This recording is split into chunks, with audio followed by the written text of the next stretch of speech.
अब हम class 11 accountancy का क्वेश्चन नंबर 4 देखेंगे। क्वेश्चन 4 में क्या है कि ए लिमिटेड यानी ए लिमिटेड कंपनी है जिसने मशीन खरीदा 5 लाख का 1 अप्रैल 2012 को। याद रखिएगा 1 अप्रैल 2012। बाद में फिर मशीन खरीद रहा है कब 1 अक्टूबर 2012 एंड 1 जुलाई 2013 को। ये जो 1 अक्टूबर 2012 को खरीद रहा है ये सेम ईयर है 5 लाख, और ये 2012 2013 31 मार्च को ख़त्म होगा तो ये अक्टूबर में ही है। ये जो है ये नेक्स्ट फाइनेंशियल ईयर है क्योंकि 13 से 14, क्योंकि ये 1 अप्रैल से शुरू हो जाएगा। यानी 1 अक्टूबर 2012 को 4 लाख का ख़रीदा, 1 जुलाई 2013 को 3 लाख का ख़रीदा है। ये 1 जनवरी 2015 की यानी जो पहली मशीन खरीदी गई थी 1 जनवरी 2015 में 5 लाख वाली, उसे बेच दिया है 2,85,000 का। न्यू मशीन फिर खरीद रहा है कितने का 6 लाख का। मशीनरी अकाउंट बनाना है 3 साल के लिए, स्ट्रेट लाइन मेथड से करना है 10% के डिप्रिसिएशन पर। ठीक है, कोई बात नहीं, देख लेते हैं। तो पहली मशीन कब खरीद रहा है 1 अप्रैल 2015 को टू बैंक अकाउंट पहली मशीन। फिर 1 अक्टूबर को भी खरीद रहा है, सॉरी 12 है 2012 है। दूसरी मशीन भी खरीद रहा है, सेम ईयर है। पहली वाली मशीन लिया है 5 लाख, दूसरी मशीन लिया है 4 लाख, टोटल हो गए कितने 9 लाख। ठीक है, डिप्रिसिएशन चार्ज होगा तो 31 मार्च 2013 आएगा बाई डिप्रिसिएशन अकाउंट। इस वाले पे जो डिप्रिसिएशन चार्ज होगा वो पूरा 1 साल का होगा क्योंकि 1 अप्रैल से 31 मार्च। लेकिन ये 1 अक्टूबर को ख़रीदा गया था तो 31 मार्च तक 6 महीने हो रहे, इस वाले पर 6 महीने का और इस वाले पर 1 साल का। तो 10% से चार्ज करना था आई थिंक, तो 10% से 5 लाख पर 50,000 और दूसरे वाले पर 10% से 1 साल का आएगा 40,000, तो 6 महीने का 20,000। टोटल कितने हो गए 70,000। फिर बाय बैलेंस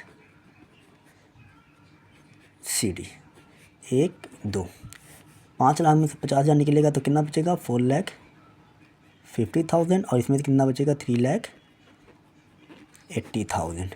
कितना आ जाएगा 0 0 3 4 3 7 1 8 9 लाख।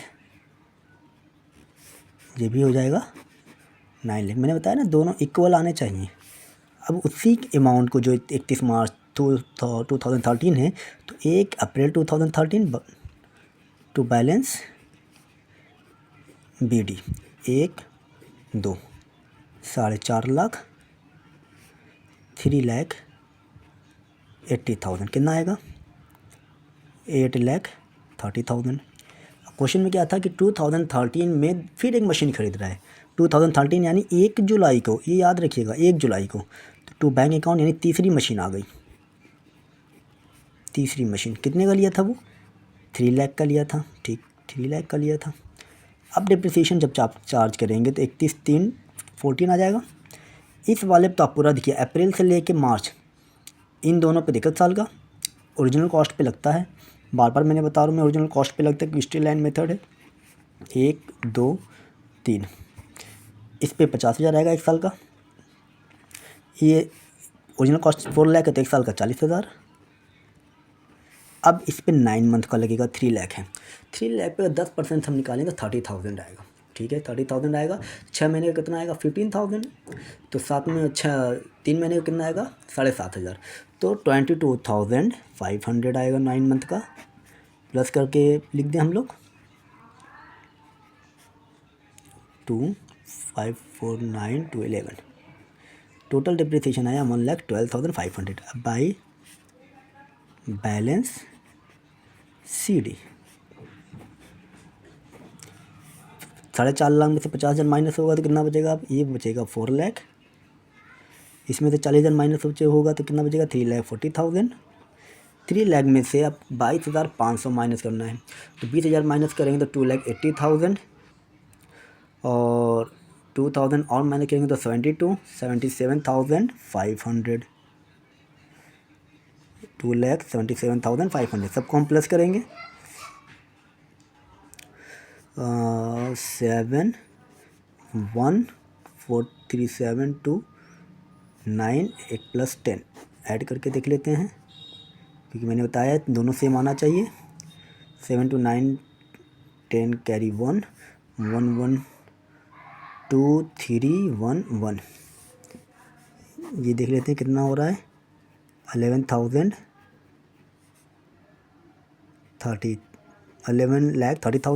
11,30,000। अब इसी अमाउंट को फिर हम क्या करेंगे, 2014 में ही टू बैलेंस BD किया जाएगा। 1 2 3 4 lakh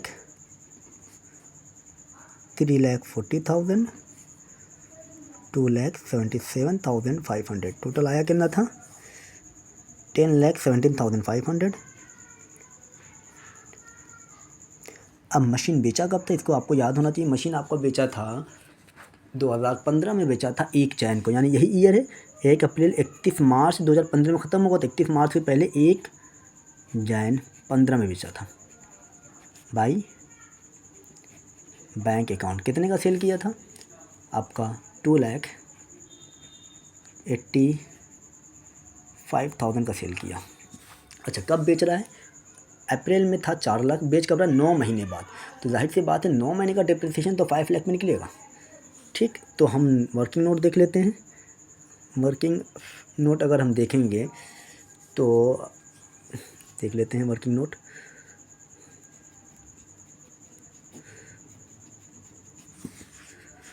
cost of machine, present time में मशीन कितनी है, 4 लाख। ठीक, लेस डिप्रिसिएशन फॉर 9 मंथ्स। 9 महीने का डिप्रिसिएशन अगर हम माइनस करें, 9 मंथ होगा तो 1 साल का 50,000 था, तो 9 महीने का कितना होगा, 6 महीने का 25,000, 25 10 35 37,500। कितना आएगा, 0 9 में 7 2 9 में 3 के 6 3 लाख। बेच कितने का रहा है,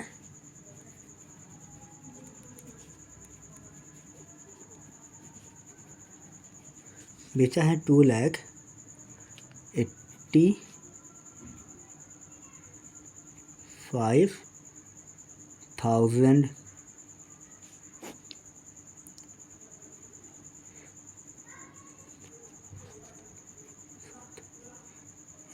ये आ रहा है आपका लॉस।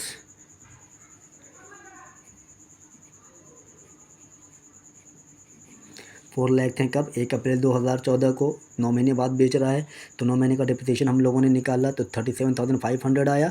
अब ये जो वैल्यू हो गया है, सेल किया है 2,85,000 को। ये जो वैल्यू है, ये वैल्यू आपका है 1 जनवरी 2015 को है, 1 जनवरी 2015 को। फिर जब 2,85,000 का बेचा तो इतने का लॉस हुआ है। तो यहीं पर डेट यही रहेगा, by depreciation account 37,500 by loss on sale 77,500, date यही रहेगा। अच्छा, जिस डेट को वो बेच रहा था उसी डेट को एक और मशीन परचेज़ किया टू बैंक अकाउंट, याद होगा आपको। उसी डेट को एक और मशीन परचेज़ किया था, कितने का, 6 लाख का। ठीक, अब जो डिप्रिसिएशन चार्ज होगा 31/3/2015 ही रहेगा।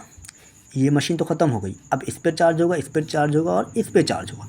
इस पर भी 1 साल, यानी 4 लाख पे 1 साल का चार्ज होगा, और जो 3 लाख का परचेज़ किया था उस पर भी 1 साल का। तो बाई डिप्रिसिएशन अकाउंट, दूसरी वाली मशीन, तीसरी वाली मशीन और चौथी वाली मशीन।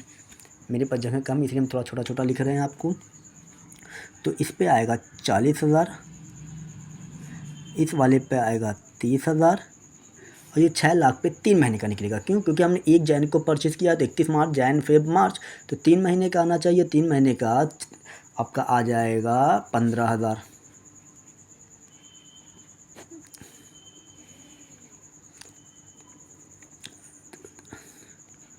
85,000, यही डेट रहेगा बाई बैलेंस CD 1 2 3 पहली वाली सॉरी 2 3 4 दूसरी की पहली मशीन ख़त्म हो गई ना, ये दूसरी बची है, ये तीसरी बची है और ये चौथी बची है। 3,40,000 में से 40,000 माइनस करेंगे तो कितना आएगा, 3 लाख बचेगा इसका। इसमें से 30,000 माइनस करेंगे तो कितना बचेगा, 2,47,500 और इसमें से 15,000 माइनस करेंगे तो बचेगा 5,85,000। तो अब इसको प्लस कर देंगे अगर हम 500 5 7 12 2 8 4 12 13 का 3 कैरी 1 1 10 1 11।